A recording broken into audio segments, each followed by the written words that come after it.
কিন্তু আমরা সেটা আমরা এখনো পাই নাই, আমাদের হাতে পাই নাই। আমরা জানি না কি ঘোষণা হবে, কিন্তু যেটা আমরা আশঙ্কা করছি,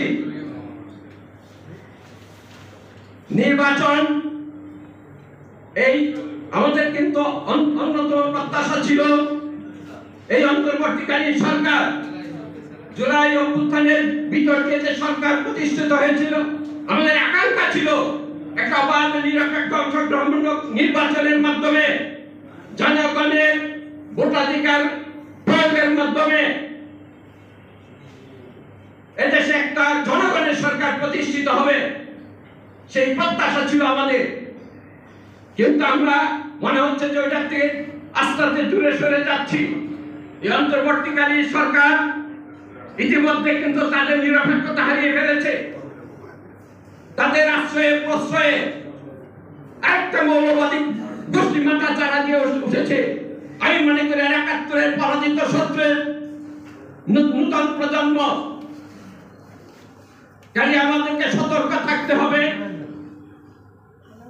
আমরা সেই মৌলবাদী গোষ্ঠী যাতে দেশের রাষ্ট্র ক্ষমতা দখল না করতে পারে এই সরকারের প্রশ্রয়ে, তার জন্য সমস্ত প্রগতিশীল শক্তিকে ঐক্যবদ্ধ থাকতে হবে, লিবারেল ডেমোক্রেটিক শক্তিকে ঐক্যবদ্ধ থাকতে হবে। আমরা বিগত ১৬ বছর বাংলাদেশের বৃহত্তম রাজনৈতিক দল, আমি মনে করি যে এটাকে লিবারেল ডেমোক্রেটিক রাজনৈতিক দল জাতীয়তাবাদী দল বিএনপির সাথে আমরা আন্দোলন করেছি এবং প্রগতিশীল রাজনৈতিক দল আমি মনে করি বিএনপির সাথে ঐক্যবদ্ধ হয়ে এই ফ্যানাটিজম ৭১-এর পরাজিত শক্তিকে প্রতিহত করতে হবে এবং আগামী নির্বাচনে স্বাধীনতার পক্ষের শক্তিকে রাষ্ট্র ক্ষমতায় আনতে হবে। কাজী বন্ধুগণ, আমাদের আবার জাতীয় ঐক্য প্রয়োজন। ১৯৭১ সালে মুক্তিযুদ্ধের সময় আমরা যেমন ঐক্যবদ্ধ হয়েছিলাম, পাকিস্তানের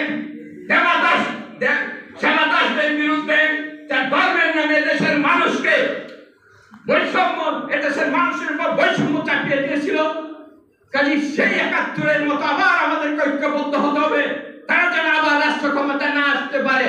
তারা বিভিন্ন ষড়যন্ত্র করছে, বিভিন্ন তালবাহানা করছে। এই সরকারকে, বর্তমান অন্তর্বর্তীকালীন সেই সরকারকে সামনে রেখে কাজে এটা যেন তারা না করতে পারে। কাজে আমি বিএনপির নেত্রী জায়গায় আছেন বসে, আমি মনে করি তাদেরকে এখন সবচেয়ে শক্তিশালী ভূমিকা, শক্ত ভূমিকা পালন করতে হবে।